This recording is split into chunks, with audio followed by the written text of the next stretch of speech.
Hello friends, in today's video I'm gonna be walking through how to create anonymous poll on Telegram. But before getting started this video, make sure to subscribe. How to 1 minute. So first of all, open your Telegram app and click on the search icon to the right hand corner and search here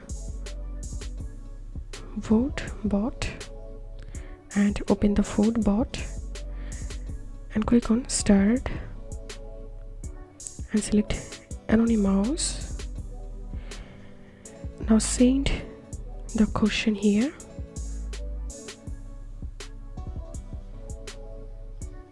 Send,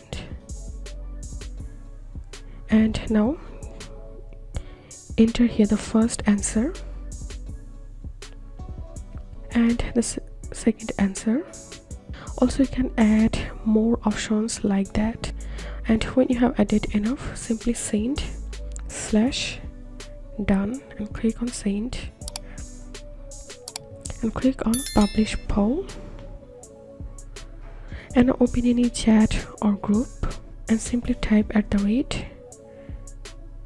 @vote and give a space, and here you'll find all those poll you created on vote bot, so select any of them. And this was how we can create anonymous poll on Telegram. If you'd like to see more helpful videos, please check the links in descriptions. If this video helped you, give a thumbs up and please consider subscribe to How to 1 Minute. Thank you for watching.